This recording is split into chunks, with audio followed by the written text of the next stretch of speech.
Good morning everyone. अच्छा बच्चे, हमने पिछली क्लास में इंट्रोडक्शन बेटा पूरा पढ़ा था इंटरप्रिटेशन ऑफ स्टैट्यूट्स का। आज बेटा हम रूल्स डिस्कस करना शुरू करेंगे। ध्यान से बेटा मेरी बात समझनी है। याद करो बेटा, पिछली क्लास में मैंने बताया था इंटरप्रिटेशन के दो सेट ऑफ रूल्स हैं, प्राइमरी एंड सेकेंडरी। प्राइमरी में बेटा टोटल 6 रूल्स हैं और सेकेंडरी में दो रूल्स हैं। Secondary rules are to be applied only when you are unable to arrive at a conclusion by using primary rules. तो अगर प्राइमरी रूल्स यूज करके आप किसी कंक्लूजन पे अराइव नहीं कर पा रहे हो तो आप बेटा यूज करोगे सेकेंडरी रूल्स। अब बेटा इसमें जो पहला रूल है हमारे पास वो है primary rule of literal construction, जिसे हम नाम बेटा लिट्रा लेगिस भी देते हैं। ठीक है, लैटिन वर्ड है बेटा, ये याद रखना आप, लिट्रा लेगिस। अभी पूरा समझते हैं बेटा, पढ़ो जरा मेरे साथ साथ। बहुत सिंपल है, ध्यान से बेटा।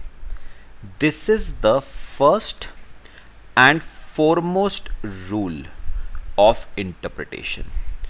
The first approach should be to read the words as they are. क्या मतलब हुआ बेटा? बेटा ये जो वर्ड है ना लिटरल बेटा जैसे कई बार ऐसा होता है ना कि आपके फ्रेंड ने कुछ कहा, आपने कहा हाँ यार लिटरली ऐसा हुआ। आपके फ्रेंड ने कुछ कहा और आपने क्या जवाब दिया? बिल्कुल यार लिटरली ऐसा ही हुआ। लिटरली मतलब एज इट इज, जैसा तू कह रहा है वैसा ही, बिल्कुल एज इट इज। मतलब बेटा कहने का क्या है, the first approach should be to read the words as they are. मतलब बेटा आपको ना बिल्कुल बेटा लॉ की जो वर्ड्स की रीडिंग आप करते हो ना बेटा, वो बिल्कुल वैसे ही करनी है जैसे वो हैं। मतलब आपको अपने हिसाब से कोई मीनिंग डिराइव नहीं करना है बेटा, कोई केस लॉस रेफर नहीं करने हैं, कुछ करने की जरूरत नहीं है बेटा। वर्ड्स को जैसे वो हैं वैसे पढ़ो, वैसे अंडरस्टैंड करो, वैसे ही उन्हें एनालाइज करो और कंक्लूड करो बेटा। यानी बेटा जब मीनिंग वर्ड्स का बिल्कुल क्लियर है, सर्टेन है, there is absolute clarity, there is no ambiguity, words are not vague, तो मैंने क्या कहा बेटा, जो रूल है बेटा, जो लॉ है, उसमें लॉ की लैंग्वेज बिल्कुल क्लियर है बेटा, बिल्कुल clear. There is absolute certainty, there is absolute clarity in those words, there is no ambiguity in those words.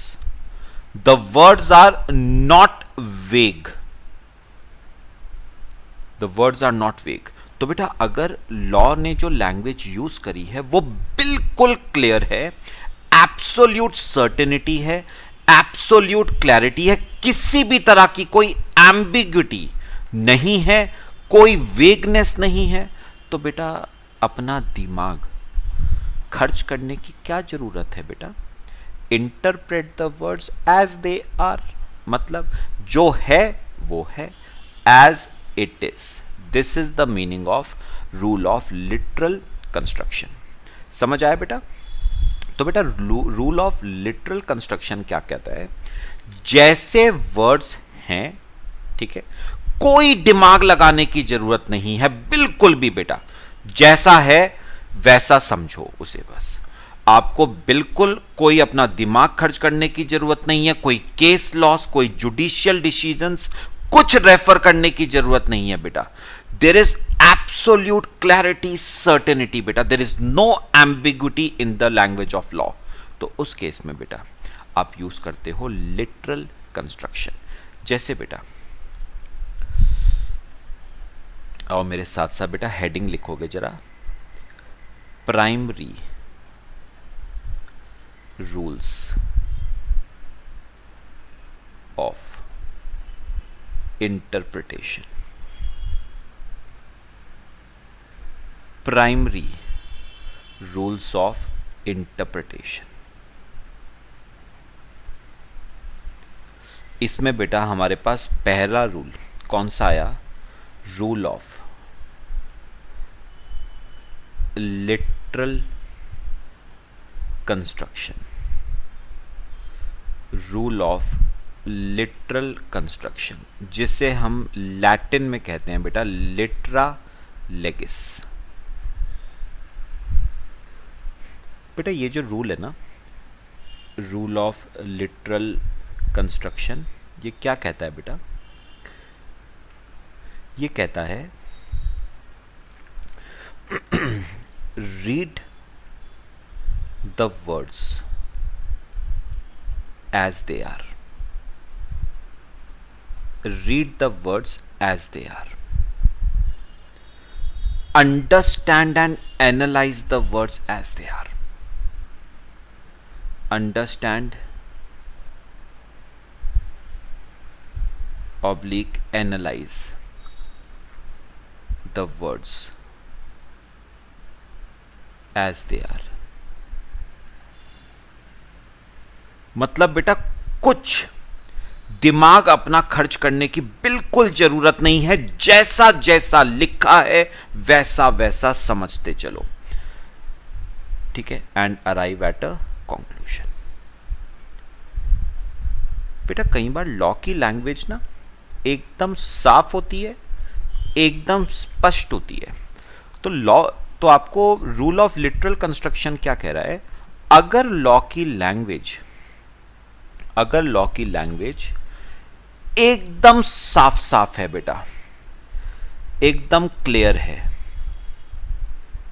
ठीक है, there is absolute certainty, there is absolute certainty, there is absolute clarity, किसी भी तरह की ambiguity नहीं है बेटा। यानी बेटा लॉ की लैंग्वेज जो है ना, वो लॉ मेकर का इंटेंशन ही बताती है। तो no ambiguity, words are not vague. Vague मतलब बेटा धुंधला। तो बेटा अगर एक बार बताओ, लॉ की लैंग्वेज बिल्कुल क्लियर है, सर्टेन है, एब्सोल्यूट क्लैरिटी है, किसी भी तरह की कोई एम्बिग्यूटी नहीं है, वेग नहीं है वर्ड्स, तो बेटा अपना दिमाग खर्च करने की जरूरत क्या है? Read the words, analyze the words, understand the words as they are. जैसा लिखा है वैसा समझो, कोई बेटा दिमाग लगाने की जरूरत नहीं है। आपको कोई केस लॉज, कोई जुडिशियल डिसीजंस रेफर करने की जरूरत बेटा बिल्कुल नहीं है। जो लिखा है वही है। तो बेटा अगर मैं आपको ये चीज़ एक एग्जाम्पल से बेटा समझाना चाहूँ तो ये देखो, अब आपने बेटा पढ़ा हुआ है कंपनीज एक्ट, उसमें लिखा हुआ है a company may have a common seal. A company may have a common seal. तो बेटा यहां पर may वर्ड का क्या सिग्निफिकेंस है बेटा? सोचो अपने आप, क्या सिग्निफिकेंस है may वर्ड का? बेटा जो लॉ कहना, जो इंटेंशन है ना लॉ मेकर की बेटा, वही लैंग्वेज है लॉ की। पढ़ो बेटा, a company may have a common seal, मतलब कंपनी चाहे तो कॉमन सील रख सकती है। मतलब साफ साफ बेटा, साफ साफ मुझे समझ आता है कि कॉमन सील रखना क्या है बेटा? ऑप्शनल है। May have a common seal मतलब कॉमन सील रखना is optional, it is not compulsory. Compulsory नहीं है बेटा। अगर कंपल्सरी होता तो लॉ मे वर्ड ना यूज करता, शैल वर्ड यूज करता। इट इज नॉट कंपल्सरी बेटा। तो मेरे को बताओ इस वाले एग्जाम्पल में लॉ मेकर की जो इंटेंशन है, ठीक है, वो रिफ्लेक्ट कर रही है लॉ की इंटेंशन में, यानी लॉ के थ्रू जो वो कहना चाहता है वो कह पा रहा है। और जब वो वही चीज कह पा रहा है तो बेटा आपको अपना दिमाग जबरदस्ती खर्च करने की क्या जरूरत है बेटा। Read the words as they are, understand and analyze the words as they are. और किस पे अराइव करो बेटा, कंक्लूजन पे। तो उसने कहा company may have a common seal, तो साफ साफ पता चलता है कंपनी चाहे तो कॉमन सील रख सकती है, मतलब ऑप्शनल है, इट इज नॉट कंपल्सरी। अगर कंपल्सरी होता तो वर्ड यूज किया होता शैल। सब बताओ बेटा, बात समझ आई? पक्का? तो बेटा रूल ऑफ लिटरल कंस्ट्रक्शन आपको सीधा सीधा एक बात कहता है, जैसे वर्ड्स लिखे हैं ना, जिस तरह से लिखे हैं, जो मीनिंग है उनका बिल्कुल क्लियर है बेटा, बिल्कुल क्लैरिटी है, सर्टेनिटी है, कोई एम्बिग्यूटी नहीं है वर्ड्स में। तो read the words as they are, understand and analyze the words as they are and arrive at a conclusion.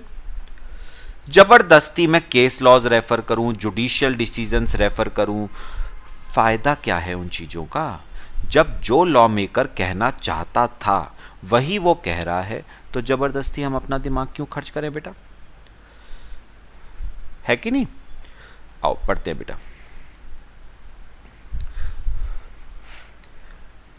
Therefore, it is known as the cardinal principle of interpretation। बेटा cardinal principal का मतलब होता है golden rule of interpretation, तो इसे हम golden rule भी कहते हैं, ठीक है। Where the words are clear, बिल्कुल साफ है बेटा, सर्टेनिटी है, कोई एम्बिग्यूटी नहीं है। लैंग्वेज इज प्लेन, साफ साफ लैंग्वेज लिखी है बेटा, बिल्कुल क्लैरिटी है। And only one meaning can be derived, बेटा उस वर्ड का, उस लाइन का जो कहना चाहता है लॉ मेकर, उसका एक ही मतलब निकलता है बेटा। जब एक ही मतलब निकलता है, कोई एम्बिग्यूटी नहीं है, कोई वेगनेस नहीं है, बिल्कुल क्लैरिटी है, लाइन का एक ही मतलब निकलता है, then the word should be followed literally, मतलब जो है वही है, as it is, as it is. कोई दिमाग लगाने की जरूरत नहीं है, जैसा कहा है वैसा पढ़ो, वैसा अंडरस्टैंड करो, वैसा एनालाइज करो और कंक्लूजन पे अराइव करो।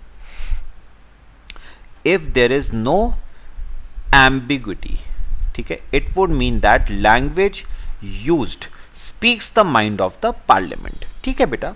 अगर कोई ambiguity नहीं है, इसका मतलब लॉ की जो लैंग्वेज है that reflects the intention of the lawmaker, मतलब पार्लियामेंट।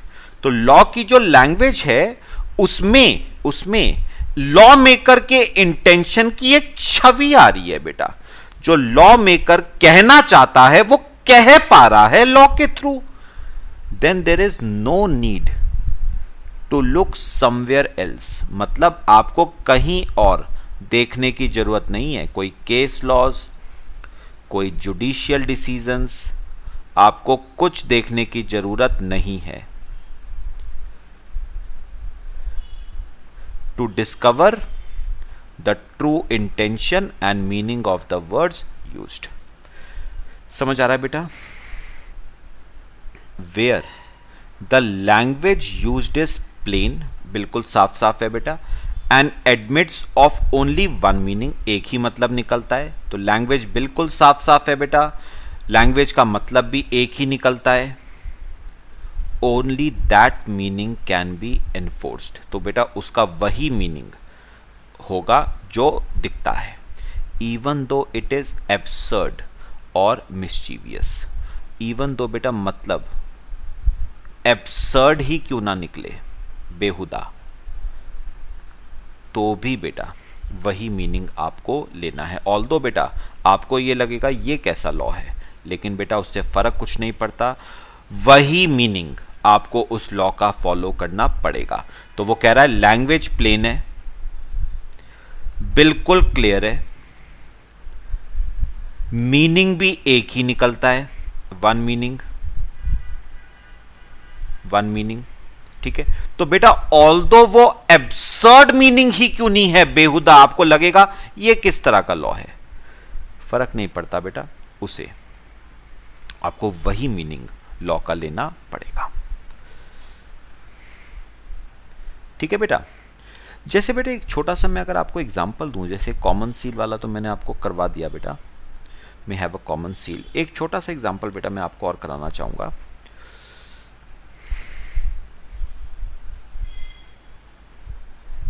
लिखना बेटा एक एग्जांपल। बेटा जो मोटर व्हीकल्स एक्ट है ना, मोटर व्हीकल एक्ट, वो सपोज आपको कहता है फाइन ऑफ ₹5,000 shall be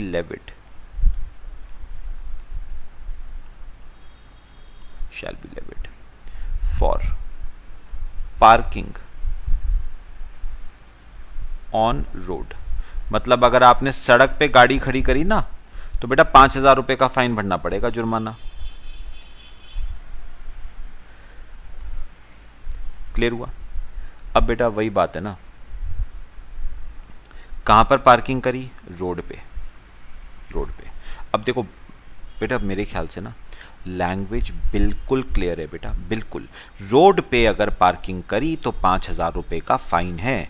मुझे तो नहीं लगता बेटा इसमें कोई एम्बिग्विटी है, मेरे को तो लगता है language is very very plain, language is absolutely clear.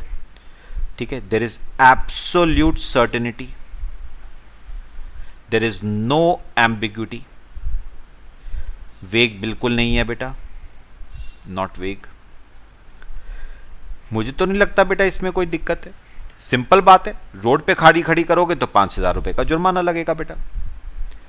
अब फिर वही बात है ना, आप सीए के स्टूडेंट हो तो दिमाग तो बेटा हमने चलाना ही है, अंदर है बेटा। जिस दिन सीए का फॉर्म भरा था एक शपथ ली थी बेटा, एक शपथ ली थी। क्या शपथ ली थी? हम ऐसी ऐसी चीजें सोचेंगे, मतलब जहां पर इंस्टीट्यूट सोचना बंद करता है ना, वहां से हम सोचना शुरू करेंगे बेटा। ये इनकलकेटेड है सीए स्टूडेंट्स में। अब क्या, जैसे मैं आपको एग्जांपल देता हूं। एक बेटा पर्सन था मिस्टर ए, ठीक है, सीए का स्टूडेंट। देखो बेटा बात समझो, उसने पार्किंग लॉट में, जो पार्किंग लॉट होता है बेटा, वहां पर अपनी गाड़ी पार्क करी। चलो अब बेटा सीए स्टूडेंट्स के दिमाग में क्या ख्याल आ रहा है, सुनो क्या ख्याल आ रहा है। सर मोटर व्हीकल एक्ट जो था वो कहता था कि अगर रोड पे पार्किंग करी तो 5,000 रुपए का जुर्माना पड़ेगा। क्या पार्किंग लॉट रोड नहीं है क्या? बात समझो बेटा, मोटर व्हीकल एक्ट में लिखा हुआ है कि अगर आपने सड़क पे गाड़ी खड़ी करी रोड पे तो 5,000 रुपए का जुर्माना लगेगा। तो क्या ये पार्किंग लॉट रोड नहीं है क्या? बताओ बेटा क्या कहते हो? तो बेटा उन्होंने एक बात कही, उन्होंने कहा हमने मना करा था दिमाग लगाने को। भाई साफ साफ लिखा हुआ है रोड पे खड़ी करी। अगर हम बोले आपसे what is a road, road क्या होती है? Road is a place on which vehicles move. Road is a place on which vehicles move. तो रोड एक वो जगह होती है जहां पर व्हीकल्स मूव करती हैं बेटा। ठीक है, सीए के बच्चे ने कहा पार्किंग लॉट में भी तो मूव करती है, पार्किंग लॉट में भी तो मूव करती है टूवर्ड्स इट्स डेस्टिनेशन। तो बेटा road is a place on which vehicles move towards it's destination. तो कहने को तो आप ये भी कह सकते हो पार्किंग लॉट में भी तो हम डेस्टिनेशन की तरफ ही मूव कर रहे हैं अपनी, भाई पार्किंग लॉट ही तो हमारी डेस्टिनेशन है। बात समझो, पार्किंग लॉट ही तो हमारी डेस्टिनेशन है, लेकिन वो नहीं है बेटा। तो पार्किंग लॉट को बेटे रोड नहीं माना गया, ठीक है। और उन्होंने कहा पार्किंग लॉट में आपने लगाई है, no fine will be imposed.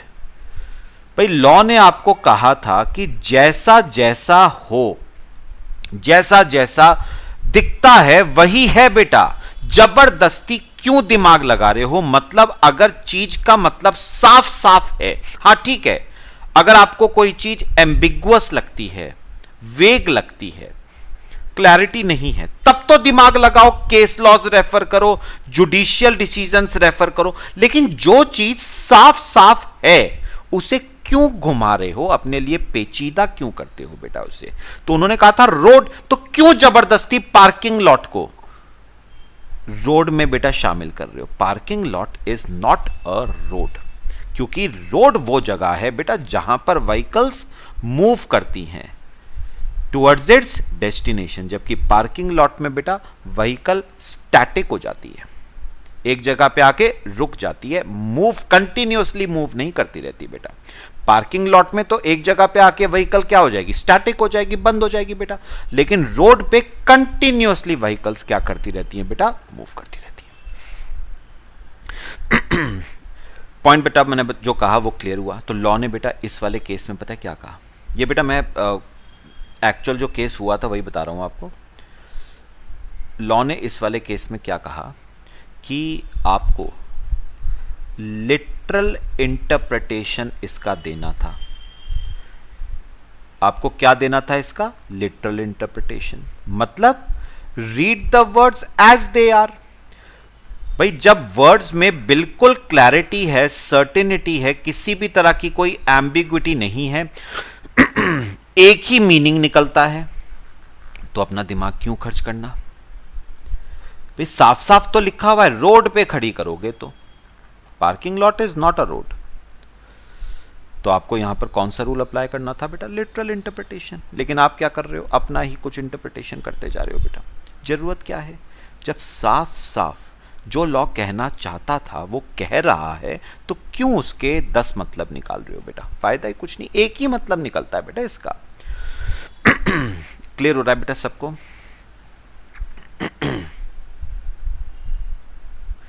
ठीक है, कॉपी कर लो बेटा।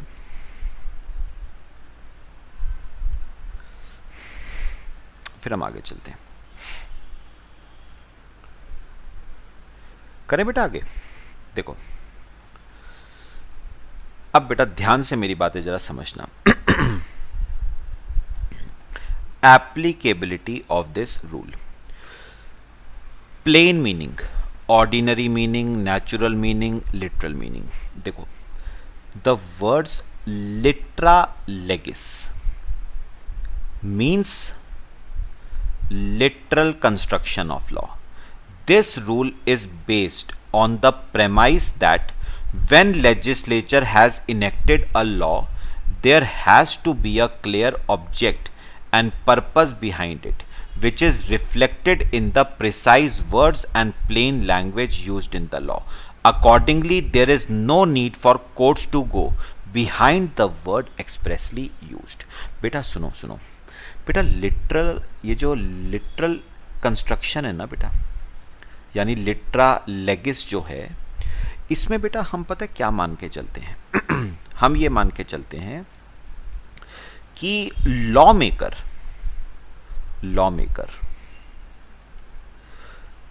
जो कहना चाहता था, जो उसका इंटेंशन था, वही इंटेंशन बेटा लॉ का है। मतलब लॉ मेकर जो कहना चाहता था उसने वही बात आपको कही है, ठीक है।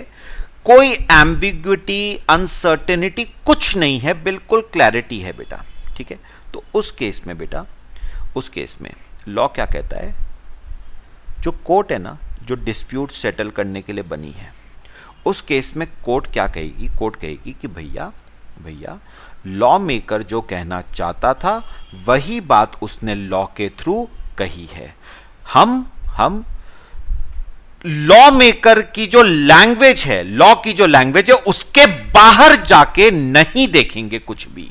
बस जो लाइन लिखी है, जो रूल लिखा है, जो सेक्शन, जो प्रोविजन लिखा है, वही पढ़ना है आपको। उसके बाहर कुछ भी देखने की जरूरत नहीं है। There is no need for court to go behind the words expressly use. आपको बिल्कुल बेटा, बिल्कुल उन वर्ड्स के बाहर नहीं जाना। बेटा ऐसा होता है ना, अगर मैं आपको बोल दूं कि बेटा इंस्टीट्यूट का स्टडी मटेरियल है, 101% उसी में से क्वेश्चंस आएंगे, बस आपको कुछ और करने की जरूरत नहीं है बेटा, सब कुछ कवर्ड है। फाउंडेशन में बेटा मैंने आपको स्टडी मटेरियल ही रेफर करवाया, सारे क्वेश्चंस उसमें से थे। तो मुझे एक बात बताओ, अगर मैं आपको यह कह दूं कि इस स्टडी मटेरियल के बाहर जाने की जरूरत नहीं है, 101% की गारंटी देता हूं बेटा, कोरे कागज पे दस्तखत करवा लो मुझसे, तो आप क्या करोगे बेटा? आप कहोगे यार सर इतनी गारंटी दे रहे हैं तो हमें क्या पड़ी है बाहर जाने की, हम भी बेटा स्टडी मटेरियल ही करके चले जाएंगे। मतलब आपको बुक के बाहर देखने की जरूरत क्या है जब बुक के अंदर सब कुछ है। वही सेम बात बेटा यहां पर प्लेन मीनिंग का मतलब है। जब बेटा बिल्कुल मीनिंग प्लेन है, बिल्कुल मीनिंग प्लेन है, लिटरल एज इट इज समझा जा सकता है, तो आपको उसके बाहर जाने की जरूरत नहीं है, उसके बाहर देखने की जरूरत बिल्कुल नहीं है। जो लॉ मेकर कहना चाहता था वही उसने कहा है। In other words, whatever the words used in the statute reveal must be taken as legislative intent। मतलब हम ये मान के चलेंगे कि लॉ जो कह रहा है ना, वही लॉ मेकर का इंटेंशन रहा होगा। हमें बेटा उसे स्क्रूटनाइज, जबरदस्ती में उसे, अब वही बात है ना, मैंने कहा 101% की गारंटी देता हूं स्टडी मटेरियल के बाहर क्वेश्चंस नहीं आएंगे, लेकिन आप में से कुछ हैं विश्वास ही नहीं है और 10-10 बुक रेफर कर रहे हैं। फिर जब पेपर आया तो देखा अरे यार क्यों करी हमने और बुक्स रेफर, ये तो पूरा स्टडी मटेरियल में से, फायदा क्या है बेटा? क्लियर? तो बेटा हम ये मान के चलते हैं कि जो लॉ मेकर, जो लॉ की लैंग्वेज है ना, वही इंटेंशन किसका रहा होगा? लॉ मेकर का। हम मान के चलेंगे, हम मान के चलेंगे कि language of law represents intention of lawmaker, represents intention of lawmaker।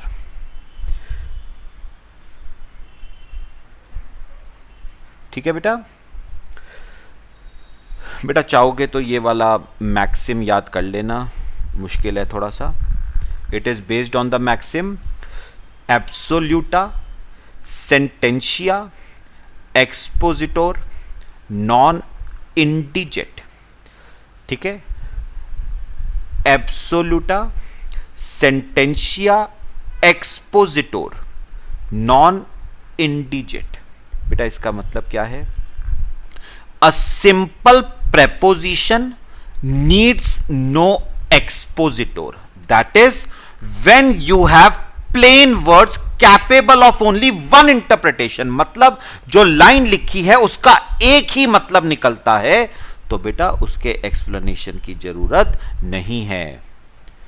भाई लाइन में, लाइन का एक ही मतलब निकलता है, तो क्यों बेटा, क्यों उसे जबरदस्ती का आप एक्सप्लेनेशंस ढूंढ रहे हो, इंटरप्रिटेशंस कर रहे हो, एनालाइजिंग कर रहे हो? फायदा क्या है बेटा? तो when you have plain words capable of only one interpretation, no explanation to them is required। ठीक है बेटा? ये आपके प्लेन मीनिंग का केस था, ध्यान से बेटा। भी अब बेटा आता है पॉपुलर मीनिंग। अब थोड़ा सा जरा ध्यान से बेटा सुनना। बेटा कई बार पता है क्या होता है, कई बार क्या होता है कि एक वर्ड के दो मतलब होते हैं। बात समझना बेटा मेरी।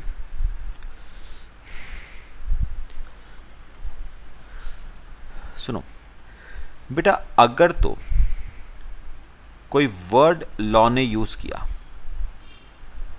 कोई वर्ड लॉ ने यूज करा बेटा, और उसका बेटा एक ही मीनिंग निकलता है, वन मीनिंग, एक ही मतलब निकलता है उसका।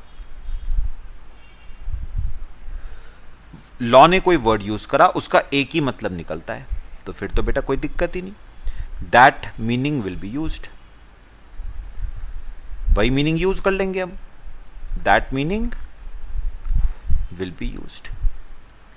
लेकिन बेटा कई बार क्या होता है, मैं आपको एग्जांपल्स भी दूंगा बेटा, कई बार क्या होता है एक वर्ड के ना बेटा टू और मोर देन टू मीनिंग्स निकलते हैं, टू और मोर देन टू मीनिंग्स निकलते हैं, टू और मोर देन टू मीनिंग्स निकलते हैं। तो बेटा उस केस में लॉ कहता है दोनों में से जो पॉपुलर मीनिंग होगा ना वो लेना, दोनों मीनिंग में से जो पॉपुलर मीनिंग होगा वो लेना। तो अगर किसी वर्ड के दो या दो से ज्यादा मतलब निकलते हैं तो जो ज्यादा पॉपुलर वर्ड है, जो ज्यादा पॉपुलर मीनिंग है वो लेना। सर ये कैसे पता चलेगा कि कौन सा मीनिंग पॉपुलर है? बेटा वो डिपेंड करता है, वो डिपेंड करता है वो जो लॉ है ना जिसमें वो वर्ड लिखा है, वो लॉ किस ट्रेड से डील करता है। लिखो बेटा पहले, उस केस में हमें देखना पड़ेगा वो लॉ किस ट्रेड से डील करता है, मतलब किस ट्रेड के रिलेशन में वो लॉ बना हुआ है।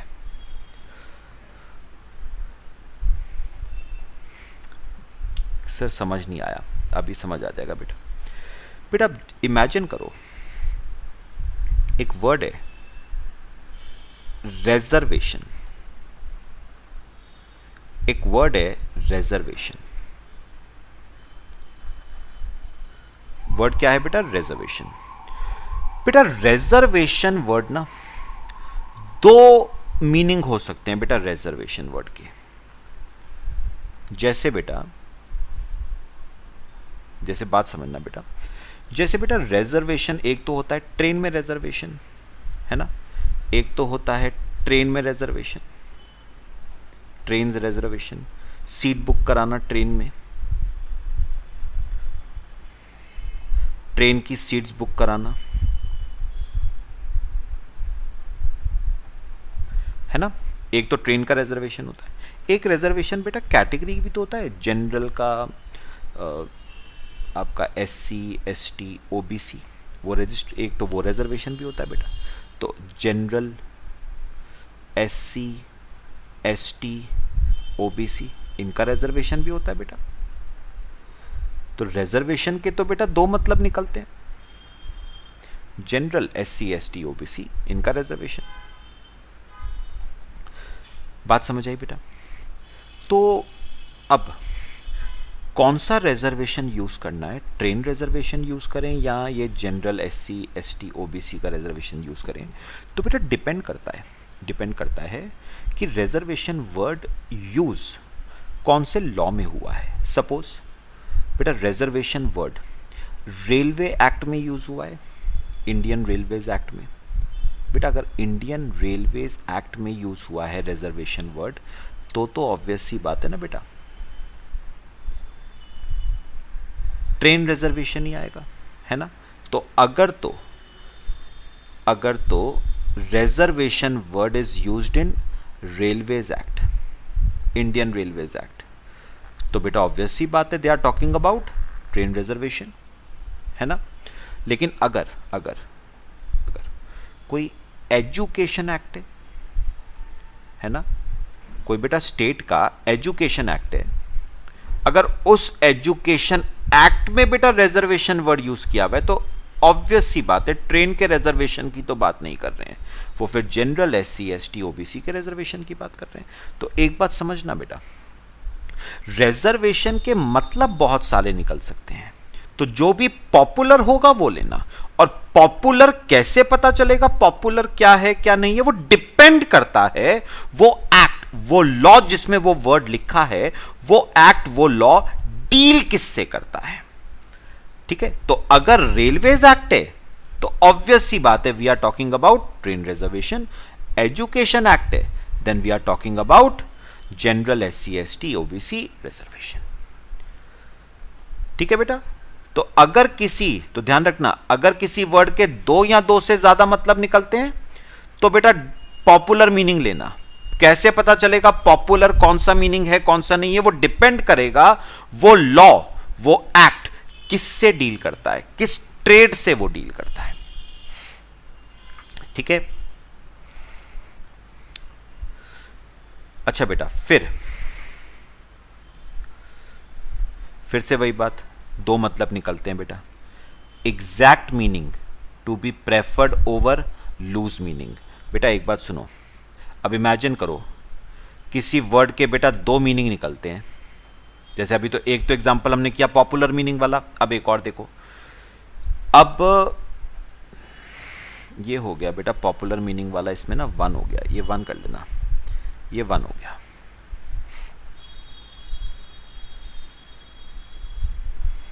1, ठीक है। फिर 2 की अगर बात करूं मैं, 2 की, तो 2 बेटा आपका कौन सा आ गया? एग्जैक्ट जो मीनिंग होता है ना बेटा, that has to be preferred over loose meaning. बेटा बिल्कुल जो एग्जैक्ट मीनिंग है ना, that has to be preferred over loose meaning. जैसे बेटा, जैसे वर्ड अगर मैं बात करूं एफिडेविट की, एफिडेविट वर्ड की बेटा बात करूं, तो एफिडेविट वर्ड बेटा कंपनीज एक्ट 2013 में एफिडेविट वर्ड उन्होंने यूज किया हुआ है। ठीक है, अब एफिडेविट की मैंने डेफिनेशन ढूंढी बेटा, कंपनीज एक्ट 2013 में affidavit word is not defined. ठीक है, तो मैंने उसका ना डिक्शनरी मीनिंग देखा सपोज, और बेटा एफिडेविट का ना डिक्शनरी मीनिंग क्या कहता है? Affidavit is nothing but a declaration in writing. Affidavit is nothing but a declaration in writing. ठीक है, और बेटा एफिडेविट वर्ड का एक मीनिंग और है जो जनरल क्लॉजेज एक्ट 1897 में दे रखा है। क्या? मैं पूरा नहीं लिख रहा हूं। एफिडेविट इज अफर्मेशन और declaration dash dash dash dash dash dash by persons who are required to affirm, declare instead of swearing, वो दे रखा है बेटा आपको। तो बेटा दो मतलब अब निकल के आ रहे हैं एफिडेविट वर्ड के। एक तो मीनिंग बेटा आप कह सकते हो डिक्शनरी मीनिंग, ये वाला, ये लूज मीनिंग है बेटा, उतना एग्जैक्ट मीनिंग नहीं है ये एक लूज मीनिंग है, डेक्लरेशन इन राइटिंग। लेकिन बेटा ये जो जनरल क्लॉजेज एक्ट 1897 में स्पेसिफाइड है, this is the exact meaning of affidavit. This is the exact meaning of affidavit specified in general clauses act 1897। तो दोनों में से बताओ बेटा कौन सा वाला प्रेफर करोगे? एग्जैक्ट मीनिंग को आप प्रेफर करोगे ओवर लूज मीनिंग। ठीक है बेटा, तो अगर किसी वर्ड के दो मीनिंग्स निकलते हैं, एक एग्जैक्ट है एक लूज है, तो एग्जैक्ट मीनिंग हमेशा लिया जाएगा। ठीक है बेटा, फिर अगला, wider meaning is to be preferred over narrower meaning. फिर से बेटा दो मीनिंग निकलते हैं, एक है वाइडर और एक है नैरोअर। जैसे मैं अभी आपको एग्जांपल देता हूं बेटा, तो तीसरा, हम दो मीनिंग्स वाली बात कर रहे हैं, अब तीसरा वाइडर मीनिंग की प्रेफरेंस हमेशा ज्यादा होगी ओवर नैरोअर मीनिंग।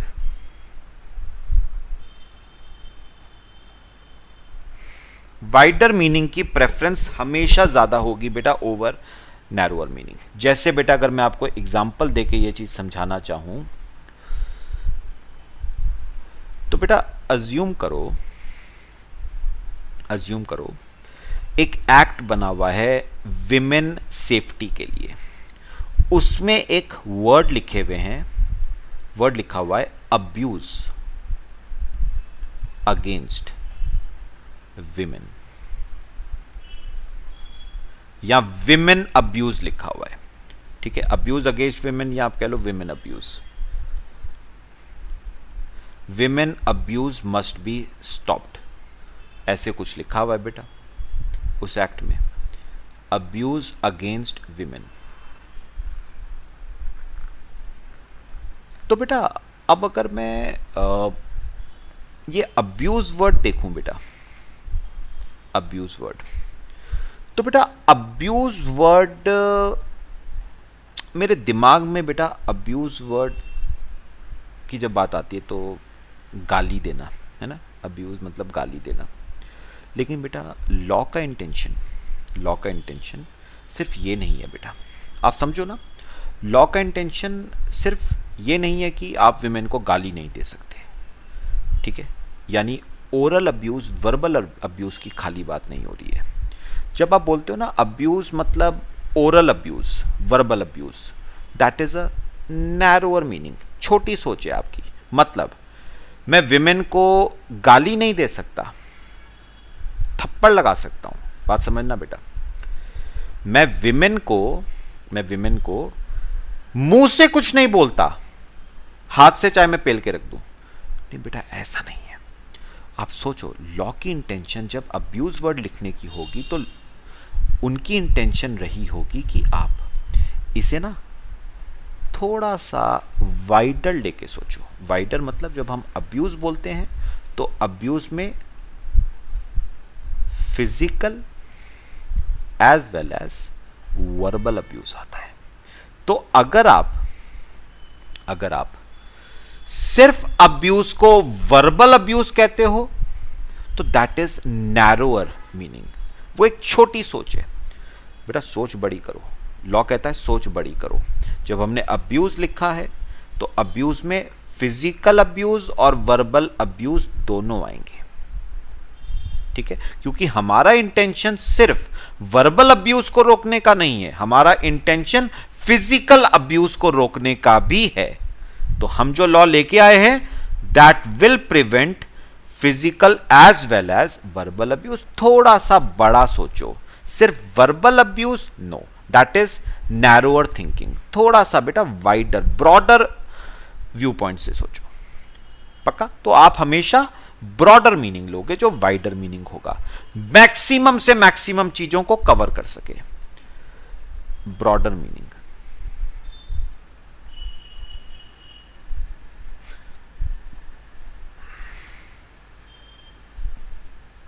लो बेटा, पहले मेरे को बताओ बच्चे, बात समझ आई पूरी? सबको समझ आया? फिर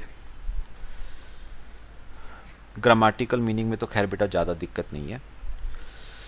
बेटा वो क्या कह रहा है, जरा ग्रामेटिकल मीनिंग पढ़ना। देखो, statutes are first understood in their natural ordinary plain meaning, मतलब एज इट इज, और इन इट्स पॉपुलर सेंस, मतलब popular meaning. If there is any inconsistency और anomaly, then language used in the statute must be construed according to the rules of grammar to avoid such an inconvenience।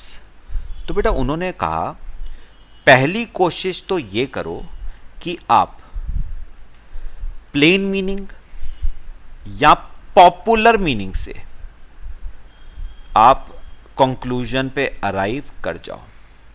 ठीक है, अगर in case plane meaning से या popular meaning से results, conclusion जो आ रहा है वो एम्बिगुअस है, वेग है, आप प्रॉपर कंक्लूजन पे अराइव नहीं कर पा रहे हो, तो फिर आपको अप्लाई करने चाहिए रूल्स ऑफ ग्रामर। ग्रामर के रूल्स बेटा आपको क्या करने चाहिए, अप्लाई करने चाहिए। जैसे खास ध्यान इन वर्ड्स पे देना, और, एंड, शैल, मे। बेटा पंचुएशन मार्क्स पे ध्यान दो, commas should be given importance. फिर रूल्स ऑफ ग्रामर को आप ध्यान से समझ के चलो, ठीक है। फिर आता है बेटा टेक्निकल मीनिंग। बहुत सिंपल एग्जांपल दूंगा इसका, देखना। If in a provision technical meanings have been used, then technical meaning should be provided to those words. अब बेटा किसी एक्ट में ना, किसी एक्ट में कोई टेक्निकल वर्ड दे रखा है, किसी एक्ट में कोई टेक्निकल वर्ड दे रखा है, तो बेटा उन्होंने कहा अगर कोई टेक्निकल वर्ड आपको दे रखा है ना किसी एक्ट में, तो फिर आप उस वर्ड का डिक्शनरी मीनिंग आप यूज नहीं कर सकते बेटा। फिर डिक्शनरी मीनिंग यूज नहीं होगा, ordinary meaning, natural meaning, plain meaning use नहीं होगा। फिर आपको उसका टेक्निकल मीनिंग ही यूज करना पड़ेगा।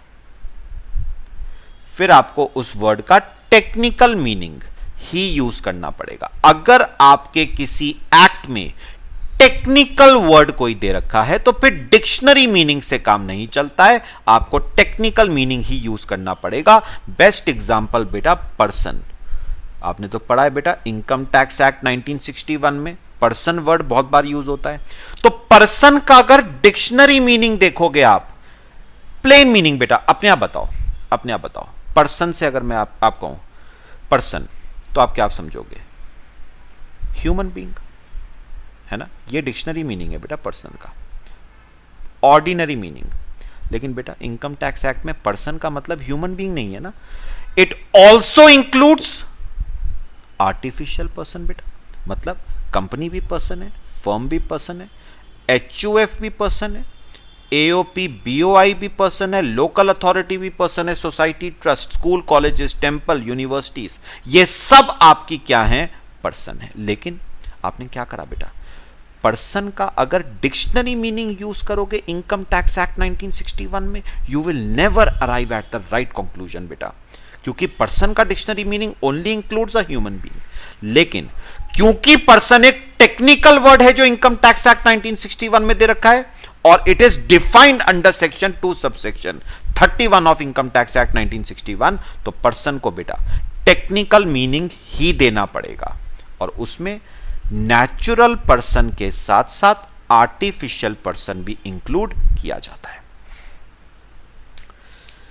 सब बताओ बेटा, बात समझ आई? पक्का? अच्छा, if in a provision technical word है बेटा, ये technical words have been used, तो बेटा याद रखना हमेशा आप हमेशा टेक्निकल मीनिंग को आप प्रायोरिटी दोगे बेटा, टेक्निकल मीनिंग को प्रायोरिटी दोगे ओवर ऑर्डिनरी मीनिंग। अगर किसी वर्ड का टेक्निकल मीनिंग है तो बेटा टेक्निकल मीनिंग की ज्यादा प्रायोरिटी है। ठीक है बेटा, चलो बाकी बेटा अगर हम इस रूल ऑफ लिटरल कंस्ट्रक्शन के लिमिटेशंस देखें, डिसएडवांटेजेस, तो क्या हो सकते हैं बेटा? A word means different to different people. Obvious सी बात है बेटा, एक वर्ड के मतलब अलग अलग लोगों के लिए अलग अलग हो सकते हैं बेटा। और क्योंकि हर पर्सन वर्ड को इंटरप्रेट डिफरेंटली करता है, तो कंक्लूजन पे अराइव वो डिफरेंटली ही करेगा। तो बेटा एक कंक्लूजन की जगह हर पर्सन के अलग अलग कंक्लूजन्स आएंगे। तो ये तो सबसे बड़ा, क्योंकि आपने इसमें क्या करा, आपने लॉ मेकर की इंटेंशन को तो देखा ही नहीं, आपने तो वर्ड्स को देखा बस। बात समझो बेटा, ऐसा है ना बेटा, फादर ने सन को, ठीक है, एक दिन बुरी तरह बेटा पेल डाला, थप्पड़ थप्पड़ थप्पड़, साथ में बेटा फिर थप्पड़ के साथ साथ गालियां भी चलती हैं। फिर अब क्या हुआ बेटा, अगर आप, प्रॉब्लम क्या है, सन बुरा मान के बैठ गया, सन बुरा मान के बैठ गया, पापा ने मुझे मारा, गाली दे दी। लेकिन बेटा प्रॉब्लम क्या है आपकी? प्रॉब्लम आपकी ये है कि आपने फादर के वर्ड्स को देखा, अपने फादर का जो इंटेंशन था उसके पीछे वो नहीं देखा, है ना। तो बेटा जब भी आप सिर्फ वर्ड्स को देखोगे, इंटेंशन नहीं देखोगे, उसके पीछे इंटेंशन क्या रहा, आप हमेशा बेटा गलत कंक्लूजन पे ही अराइव करोगे। तो बेटा जब फादर आपको मारते हैं ना, गाली देते हैं, दिमाग में ये आता है कि बहुत बुरा इंसान है भैया, बच्चों पे हाथ उठाता है, मार दिया, गाली दे दी। लेकिन बेटा उसके पीछे अगर इंटेंशन समझोगे उस पर्सन की, तो आपको रियलाइज होगा कि नहीं, फादर से अच्छा शुभ चिंतक मेरा कोई हो नहीं सकता। तो याद रखना, लिटरल कंस्ट्रक्शन का सबसे बड़ा डिसएडवांटेज बेटा क्या है, इसमें हम वर्ड्स को इंपॉर्टेंस देते हैं। लिखा क्या है, इंटेंशन क्या थी, क्यों वो लॉ बनाया गया, ऑब्जेक्टिव क्या था, सर्कमस्टांसेस क्या थे which led to creation of this law, इन सब को बेटा हम इंपॉर्टेंस नहीं देते हैं। और इसीलिए बेटा, इसीलिए जिस कंक्लूजन पे आप अराइव करते हो वो कभी भी सही कंक्लूजन नहीं होगा। फिर different ordinary meanings, ordinary meanings are derived from dictionary. Dictionary also provides alternate meanings, some of which have wider meaning and some have restricted meaning. It may cause confusion as to which of the meaning should be considered. तो बेटा ये literal जो construction है ये कहता है dictionary meaning को consider करके चलो। डिक्शनरी मीनिंग को बेटा, डिक्शनरी में आप कभी भी देखोगे ना तो हर वर्ड के बेटा 2 या 2 से ज्यादा मतलब दे रखे होते हैं आपको, और जब 2 या 2 से ज्यादा मतलब दे रखे होंगे तो बेटा कंफ्यूजन तो होना ही है ना, कौन सा वाला मीनिंग यूज किया जाए। भाई एक पर्सन के लिए जो एग्जैक्ट है हो सकता है दूसरे के लिए वो लूज मीनिंग हो, एक के लिए जो वाइडर मीनिंग है हो सकता है दूसरे के लिए वो नैरोअर मीनिंग हो। बेटा आप कभी भी करेक्ट कंक्लूजन पे अराइव नहीं कर पाओगे। इनकंसिस्टेंसी बिटवीन 2 और more provisions, where 2 provisions are inconsistent with each other. अब सुनो बेटा, ये मैं बाकी ना आपसे आगे भी डिस्कस करूंगा बेटा, जब मैं आपसे हार्मोनियस इंटरप्रिटेशन डिस्कस करूंगा। ये आपका एक रूल है इंटरप्रिटेशन का, मोस्ट प्रॉब्ली 3rd रूल होगा ये आपका। सुनो, अगर 2 प्रोविजंस हैं बेटा, 2 प्रोविजन है और वो दोनों प्रोविजन आपस में बेटा क्या करते हैं, कॉन्ट्राडिक्ट, लिटरल इंटरप्रिटेशन आप कभी भी अप्लाई नहीं कर पाओगे। क्यों? क्योंकि बेटा अगर आप वर्ड्स को देखोगे तो एक रूल आपको सही लगेगा और एक रूल आपको गलत लगेगा। अगर वर्ड्स पे चलोगे बेटा तो एक रूल आपको सही लगेगा, एक रूल आपको गलत लगेगा, वो डिफीट 1 और more provision. Therefore in such a case harmonious interpretation must be used. इस केस में बेटा जब 2 रूल होते हैं ना बेटा और वो दोनों आपस में एक दूसरे को क्या करते हैं, कॉन्ट्राडिक्ट करते हैं, तो बेटर ऑफ है आप लिटरल इंटरप्रिटेशन अप्लाई मत करो। क्योंकि अगर लिटरल इंटरप्रिटेशन अप्लाई करा तो एक रूल तो सही होगा आपके हिसाब से, दूसरा रूल गलत होगा आपके हिसाब से। तो ऐसे केस में बेटा हार्मोनियस इंटरप्रिटेशन यूज होता है, वो हम आगे पढ़ेंगे बेटे, ठीक है बेटा। फिर ये तो मैं आपको पहले बता चुका हूं, intention of law is used. बेटा सबसे बड़ी प्रॉब्लम लिटरल कंस्ट्रक्शन की क्या है, यहां पर हम वर्ड्स को महत्व देते हैं। क्यों बनाया गया, इंटेंशन क्या थी, पर्पस क्या था, ऑब्जेक्टिव क्या था लॉ मेकर का, ऐसे क्या सरकमस्टांसेस पैदा हुए कि लॉ मेकर को ऐसा लॉ बनाना पड़ा, हम इन सब को बेटे इंपॉर्टेंस नहीं देते हैं, ठीक है। तो बेटा intention of law is ignored. तो where literal meaning defeats the very intention of law, then literal interpretation must not be used. Instead, reasonable interpretation must be used. As was the case. बेटा as was the case जो पिछली class में किया था, ये वाला बेटा, company में be found for lawful purpose. बेटा अगर वर्ड्स पे चलोगे ना, वर्ड्स पे चलोगे इस केस में, वर्ड्स पे चलोगे तो वर्ड से तो ये लगता है मैं कंपनी चाहूं तो लॉफुल पर्पस के लिए बना सकता हूं, मतलब चाहूं तो अनलॉफुल पर्पस के लिए भी बना सकता हूं अगर वर्ड्स पे चलूं। लेकिन मैंने वर्ड्स को नहीं देखा बेटा, मैंने क्या देखा, लॉ मेकर का इंटेंशन देखा। पक्का? तो याद रखना बेटा, जब आप वर्ड्स को नहीं देखते हो बल्कि लॉ मेकर का इंटेंशन देखते हो, क्यों उसने ऐसा लॉ बनाया, ऐसे क्या सरकमस्टांसेस पैदा हो गए कि उसे ऐसा लॉ बनाना पड़ा, तो जब आप उसका इंटेंशन देखोगे ना, उसे हम कहते हैं बेटा रीजनेबल इंटरप्रिटेशन, जो हम नेक्स्ट लेक्चर में बेटा डिस्कस करेंगे। Instead reasonable interpretation must be used. तो बेटा वैसे देखा जाए ना तो लिटरल कंस्ट्रक्शन मेजॉरिटी केसेस में यूज हो जाता है, लेकिन लिटरल कंस्ट्रक्शन पे आप जनरली आप करेक्ट कंक्लूजन पे अराइव नहीं कर पाओगे बेटा। क्यों?